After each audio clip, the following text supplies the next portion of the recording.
É interessante porque Mateus é escrito dentro de um contexto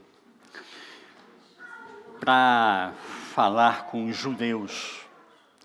Marcos é o primeiro evangelho a ser escrito, e depois que Marcos escreveu o evangelho, Mateus resolve escrever também.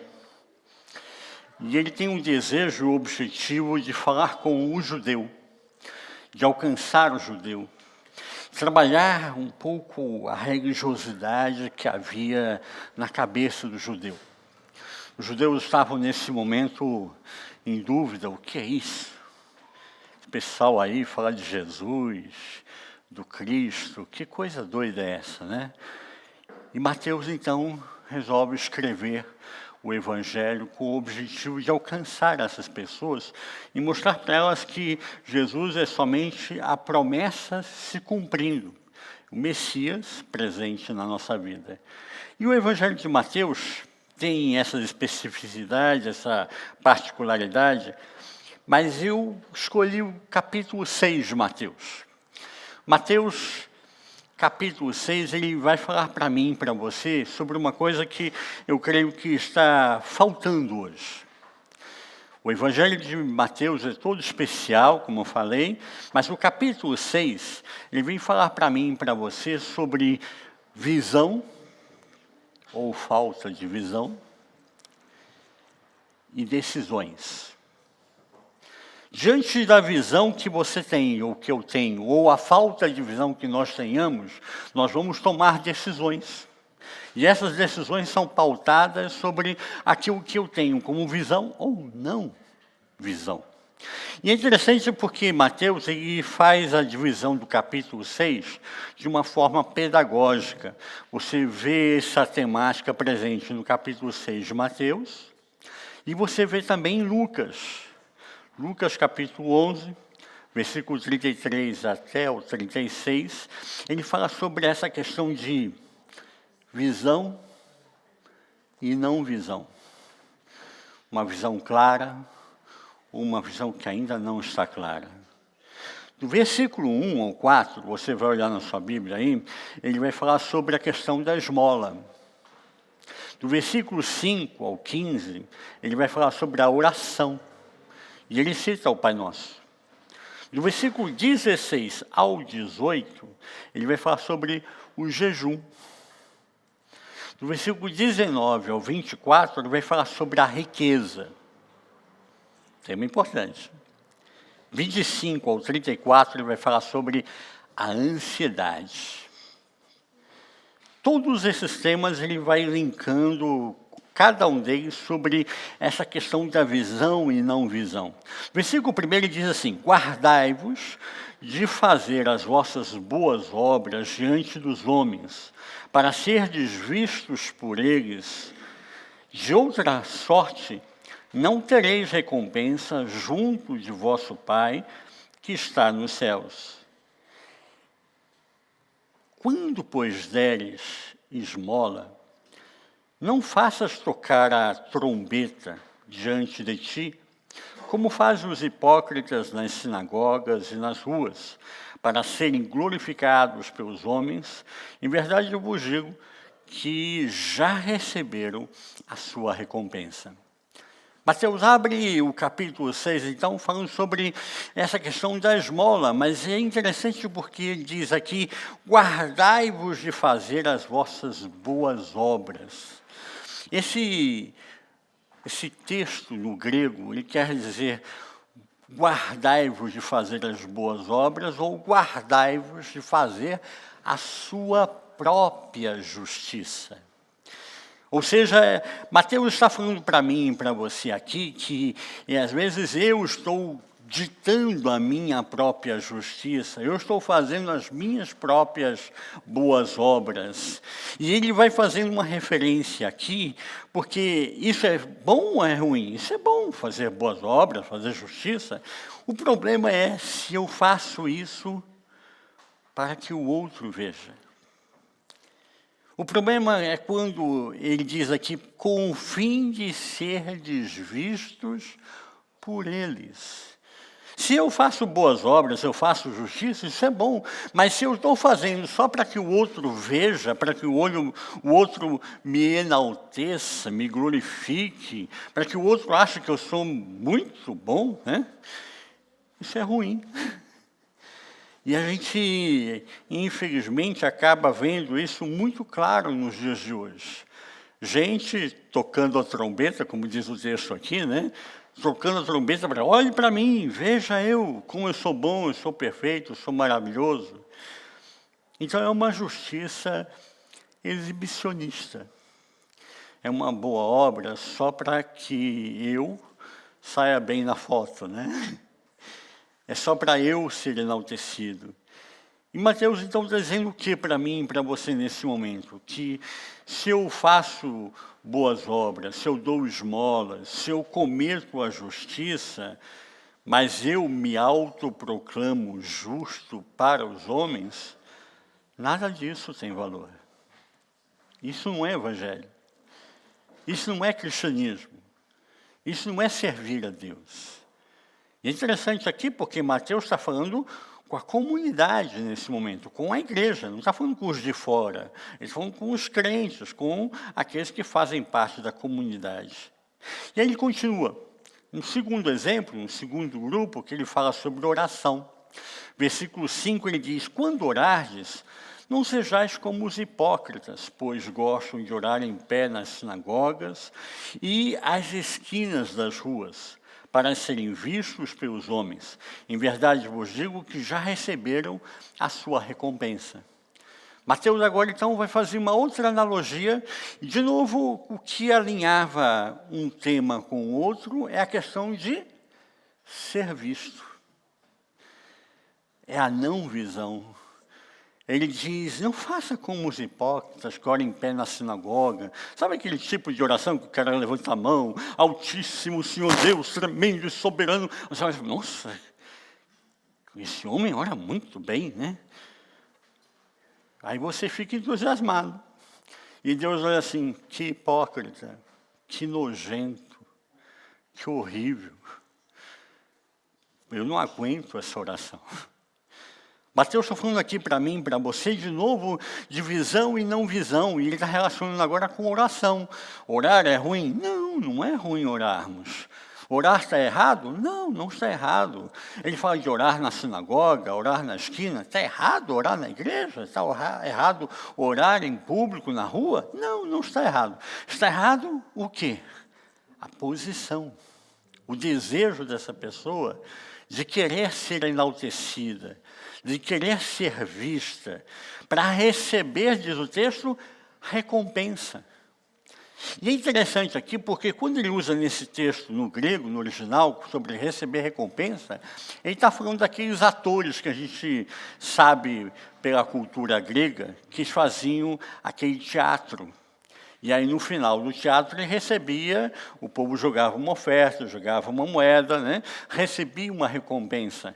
Então, ele fala assim, esse tipo de pessoa que se acha super espiritual, que levanta a voz no meio da sinagoga, nas esquinas das ruas, já estão recebendo a sua recompensa. Vai receber aquela moedinha lá e só. E não tem mais nada.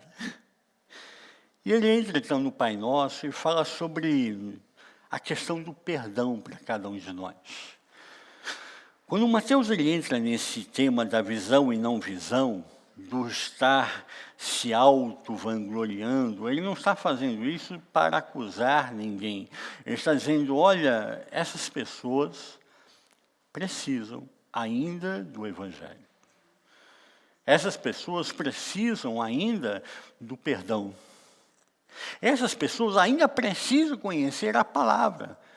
Mas ele está falando para gente que não conhece a palavra, que é fora da igreja? Não. Ele está falando de gente que está na igreja, está na comunidade, mas ainda não conhece a palavra. Ainda não conhece Jesus. Se conhecesse, não faria isso. Não ficaria em pé, levantando as mãos, fazendo orações enormes, sem sentido e sem objetivo. E pelo contrário, ele diz, você quer orar? Entra no teu quarto. A oração que você faz no seu quarto, em secreto, Deus está vendo. Deus está ouvindo. Deus sabe das suas lutas e das suas dificuldades. Ele está dizendo aqui para todos nós, quem faz esse tipo de oração em público, só por aparência, vive de aparência. A gente diria hoje, né? Isso é fake news, né? Isso realmente é fake news. Parece uma coisa, mas não é. Então ele fala, faça sua oração de amor no seu quarto, abra o seu coração diante de Deus, e Deus vai ouvir a sua oração. Às vezes a gente pensa que Deus não está ouvindo a nossa oração. Às vezes a gente pensa que a gente está lá no quarto, está chorando, Deus não ouviu aquilo que eu estou necessitando. Isso é uma mentira. Deus ouve a sua oração. Deus está ouvindo a sua oração. Deus está entendendo a sua necessidade. Então ele passa por um terceiro exemplo, um terceiro grupo, do versículo 16 em diante, ele fala sobre o jejum. E ele diz, quando jejuardes, não vos mostreis contristados como os hipócritas, porque eles desfiguram os seus rostos, para que os homens vejam que estão jejuando. Em verdade vos digo que já receberam a sua recompensa. Tu, porém, quando jejuares, unge a tua cabeça, lava o teu rosto. É interessante aqui porque, nesse momento, a gente acaba descobrindo pela tradição, pela história, que os fariseus, eles iam para as praças públicas e eles passavam pó de cinza no rosto, para parecer pálido, para que as pessoas pudessem olhar assim, ele está jejuando, que homem santo, olha só, está até pálido, de tanto jejum que ele faz. E Mateus está dizendo aqui, deixa de ser hipócrita, não faça esse tipo de coisa. Quando jejuardes, não vos mostreis contristados como os hipócritas que desfiguram os seus rostos. Mateus está falando aqui para esse grupo de judeus que está levando o quê? Uma religiosidade aparente. A lei mosaica tinha instituído um dia por ano de jejum. Um dia, o dia da expiação. Um dia por ano, o judeu deveria fazer jejum nesse dia. Os fariseus decidiram e ordenaram que tinha que ser 2 vezes por semana. Na segunda e na quinta. O que Mateus está falando aqui para mim e para você? A falta de visão leva as pessoas a uma falsa espiritualidade, a uma religiosidade aparente. Vivem de aparência, passavam cinza no rosto para fingir que são mais espirituais, que estão jejuando, que são melhores do que os outros. E a gente está cansado de ver muita gente hoje fazendo a mesma coisa. E Mateus fala que isso é hipocrisia, isso é falsidade. Nós devemos jejuar a Deus, mas com alegria, com prazer, com um desejo de louvar a Deus, louvar o nome do Senhor, para mostrar a Deus que nós o amamos, mas não para dizer que nós somos especiais. Não para dizer que nós somos mais religiosos do que os outros. Isso é hipocrisia. Isso é falsidade. E aí ele entra no quarto grupo, quarto exemplo, do versículo 19 até o 24, ele fala, não ajunteis para vós tesouros na terra, onde a traça e a ferrugem os consomem, e onde os ladrões minam e roubam, mas ajuntai para vós tesouros no céu, onde nem a traça, nem a ferrugem os consomem, e onde os ladrões não minam, nem roubam, porque onde estiver o teu tesouro, aí estará também o teu coração. De novo, Mateus está falando aqui com o fariseu.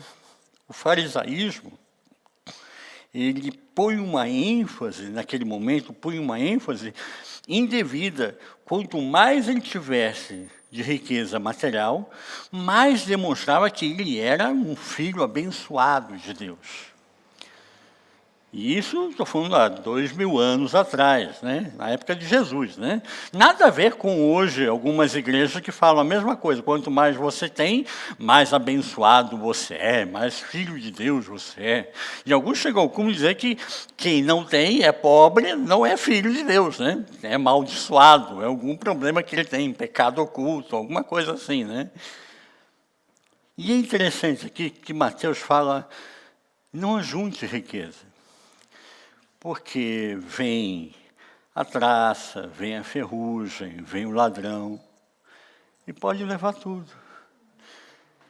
Pelo contrário, ajunte tesouros no céu.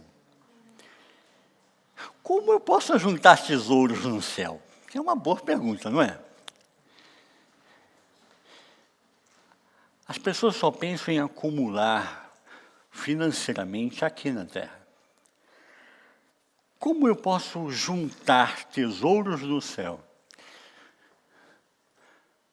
Com o meu testemunho, com o meu louvor, com a minha adoração, com atos de justiça, atos de misericórdia.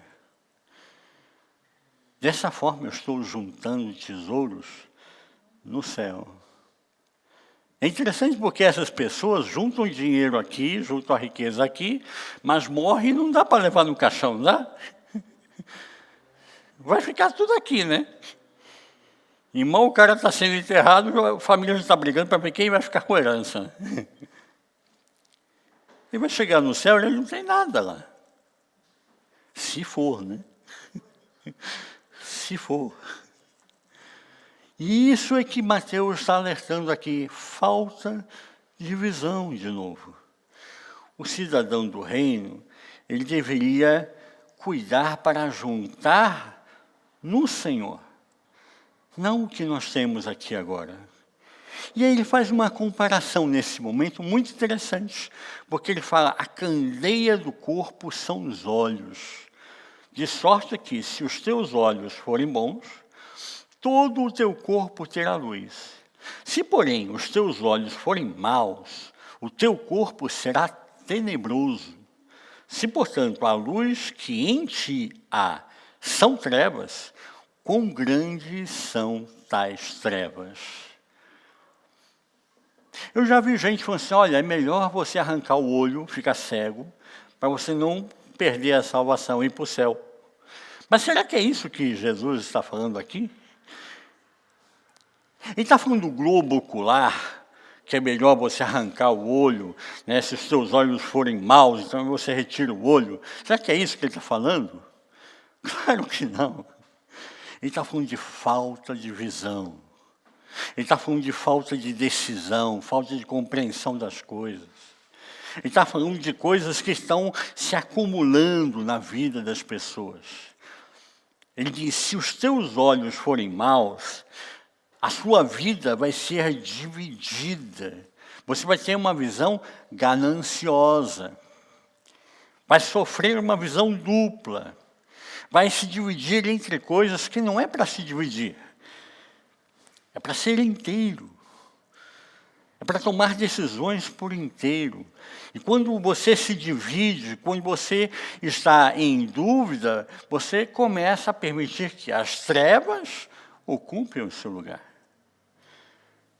Jesus está falando aqui para mim e para você sobre nós tomarmos cuidado com aquilo que vem para nos separar, para nos dividir, para nos afastar da comunhão com Deus.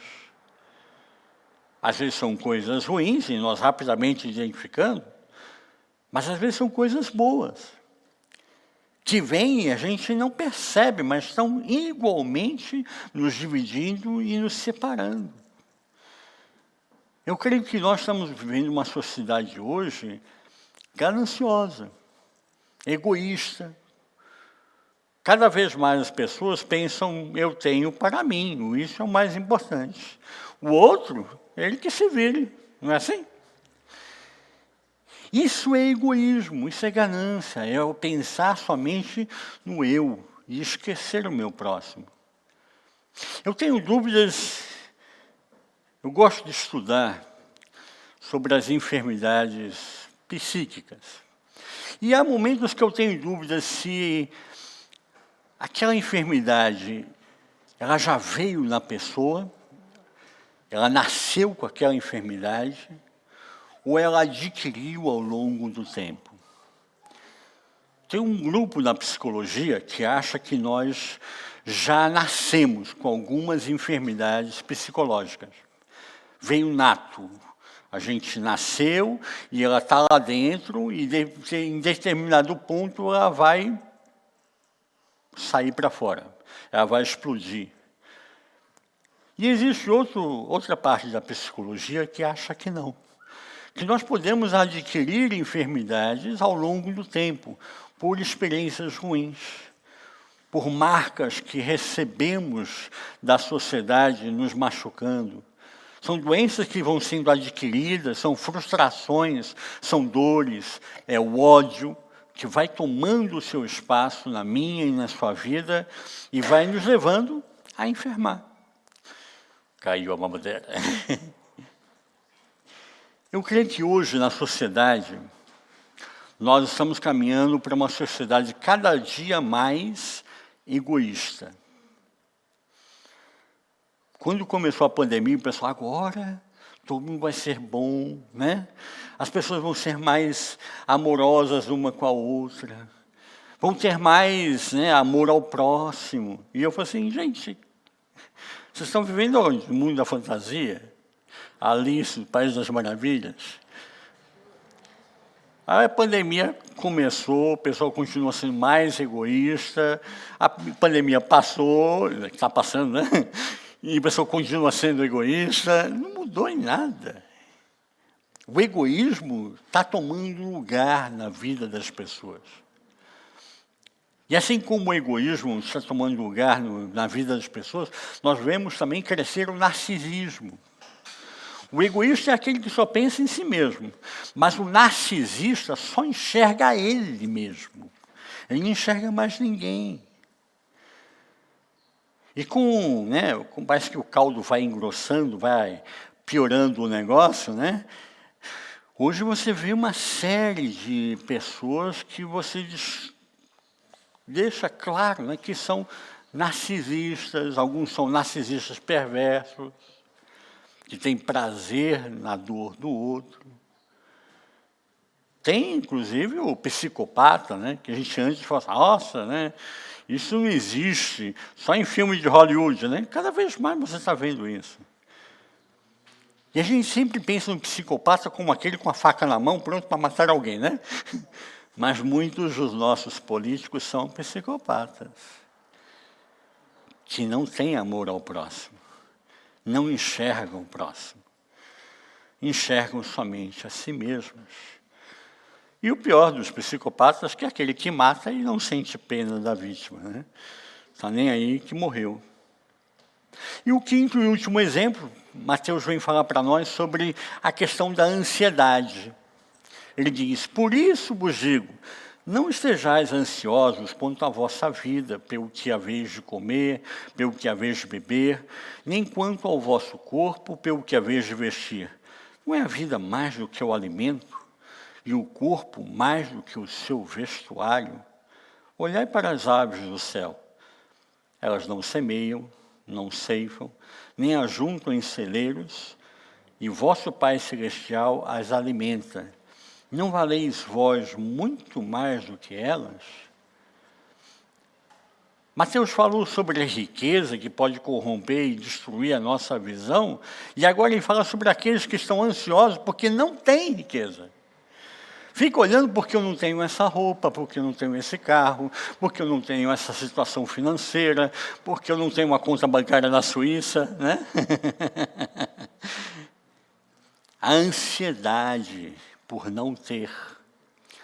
A ansiedade que vai enfermando a vida da pessoa, vai angustiando a vida da pessoa, e ela acha que ela não tem porque ela não tem valor.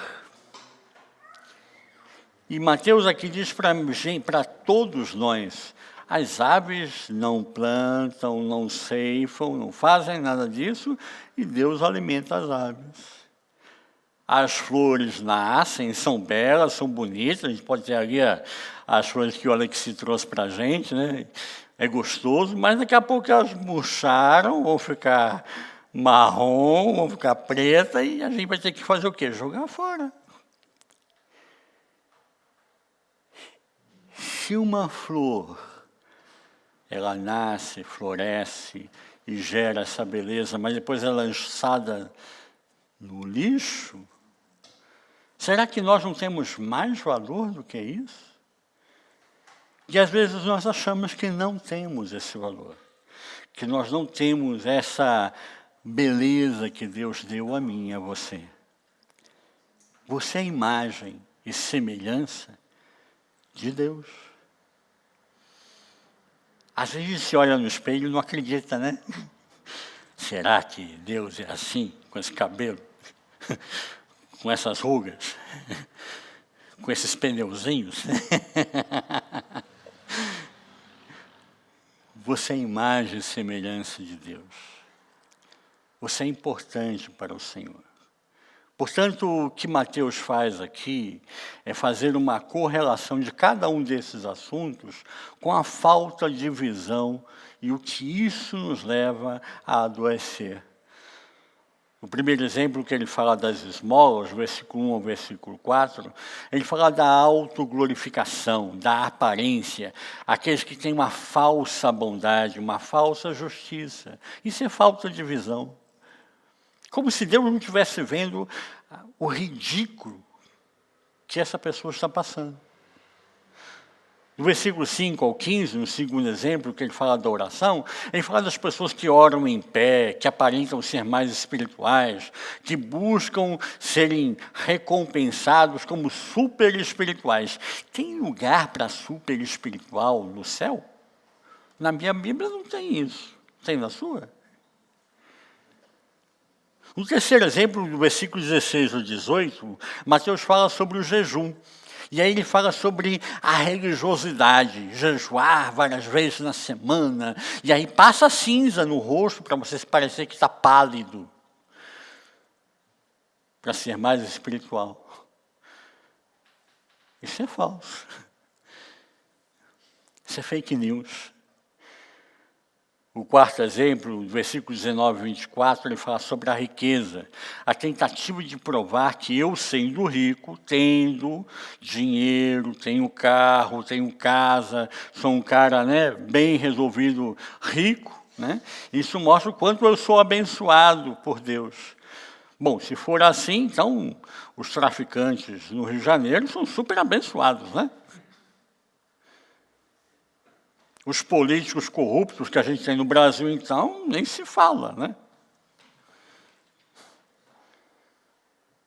E alguns acham que porque você não tem, você que é o amaldiçoado. Você é pobre, não é filho de Deus. Tem algum problema na sua vida. Por último, ele fala sobre a ansiedade, mas depois de tanta coisa, não dá para não sofrer de ansiedade, né? Ficar ansioso. E a ansiedade é o medo, é uma angústia, é o medo de não ter valor, é o medo de não ser importante. Mas será que eu sou importante para Deus pelo que eu tenho? Ou pelo que eu sou? E aqui entra em que todos esses 5 exemplos que Mateus trouxe para mim e para você, a falta de visão. Gente que vive de aparência e toma decisões equivocadas. Gente que busca ser reconhecido pela sociedade, notoriedade, aparenta ser algo, porque pensa que assim vão ver que ele tem um valor, né? Na verdade, isso para mim é um complexo de inferioridade. Porque quem é. Eu não preciso ostentar. Eu não preciso ser aprovado pelos homens. A chave para entendermos esse capítulo 6 está no versículo 24. O versículo 24 diz assim: Ninguém pode servir a dois senhores, porque ou há de odiar a um e amar o outro, ou há de dedicar-se a um e desprezar o outro. Não podeis servir a Deus e às riquezas.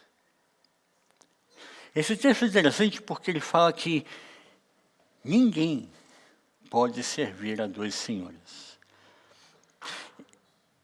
Jesus não está dizendo assim de uma dificuldade. Olha, você precisa ter muito treinamento, né? Você precisa ter muitas horas de experiência para você conseguir servir a dois senhores. Não está dizendo isso. Ele está dizendo ninguém pode servir a dois senhores. Porque ou ele há de amar a um e odiar o outro, ou ele há de amar o outro e odiar o primeiro. É interessante aqui porque ele fala da impossibilidade de amar coisas que são distintas. Ou eu amo o Senhor e vivo uma vida de louvor e adoração a Deus, ou eu vou amar a mamon, a riqueza. Eu vou amar a minha vida material, a minha vida capitalista, os meus desejos de ser rico. E eu não consigo conciliar uma coisa com a outra. Ou é um, ou é outro. É interessante aqui porque ele usa no grego, eu fui buscar esse detalhe, que ele fala de Kyrios. Kyrios, no grego, é um Senhor Supremo. Ele fala, ou você ama a Deus como Senhor Supremo, ou você ama Mamon como Senhor Supremo.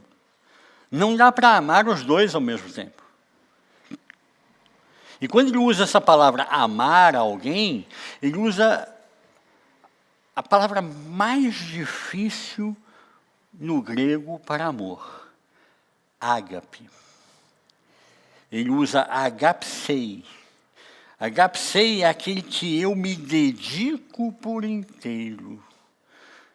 Ou eu vou me dedicar por inteiro para adorar Mamon, ser rico e dizer para todo mundo que eu sou rico, porque isso está demonstrando que eu sou filho de Deus, ou eu não estou nem aí para isso, eu vou adorar a Deus, amar a Deus, servir a Deus, louvar o meu Deus, e Deus vai me acrescentar ou não. E eu serei abençoado, independentemente de ser rico ou não. É interessante aqui porque ele diz, não podeis servir a Deus e a Mamon. Algumas traduções aparecem riquezas. Ele não está dizendo aqui que ele está condenando a riqueza. Abraão era rico. Vários homens que nós temos na Bíblia eram ricos, eram milionários. Salomão provavelmente era trilionário, não bilionário, trilionário. Mas ele está dizendo o quê? O amor à riqueza. Timóteo, mais tarde, Paulo vai escrever a carta ao Timóteo, 1 Timóteo capítulo 6, versículo 10, ele diz, porque o amor ao dinheiro é a raiz de todos os males. E nessa cobiça alguns se desviaram da fé e se traspassaram a si mesmos com muitas dores. Mateus não está falando que a riqueza é ruim. O amor à riqueza é que é ruim. O amor a Mamon é que é ruim. E é interessante que ele traça aqui um relacionamento do servo com Mamon e do servo de Deus com Deus. O servo com o Mamon, ele é uma atitude aqui, ele usa uma palavra no grego que é doulos, é o escravo. Mamon exige que eu seja escravo dele. Mamon exige que eu tenha dificuldade de ver outra coisa a não ser Mamon. Em 2 Coríntios 4,4 diz que o Deus desse século cegou o entendimento dos incrédulos. Esse é Mamon. Que cega o entendimento das pessoas, é um Deus perverso, que quer escravizar a pessoa à riqueza, ao dinheiro, Se você não tem, você não é abençoado. Ele leva a pessoa à escravidão absoluta. Mas o que é a chave nesse texto é o texto que fala sobre o amor. Agapsei. O amor ágape, o amor completo, o amor por inteiro, não dividido. Quando você era mais jovem, como eu, você já teve mais de uma namorada?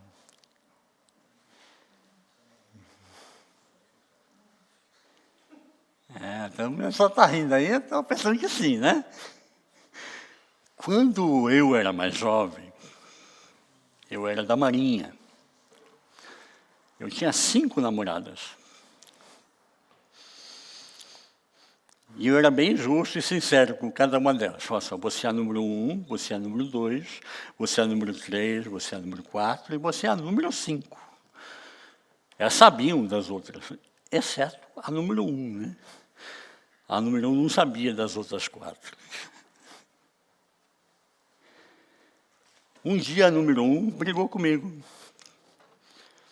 Nós brigamos feios. Ficamos 3 meses separados. E eu decidi, se ela não vier falar comigo, eu não vou falar com ela. E eu contei para as outras 4. A número 1 brigou.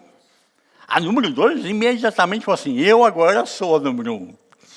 Falei assim, se a número 1 não voltar. Um dia, a número 1 me ligou. A Vânia me ligou, falou que queria conversar comigo. E nós voltamos. E eu falei assim, isso é para voltar, é para casar e para sermos fiéis um para com o outro. Nesse dia eu falei para ela que tinha as outras 4.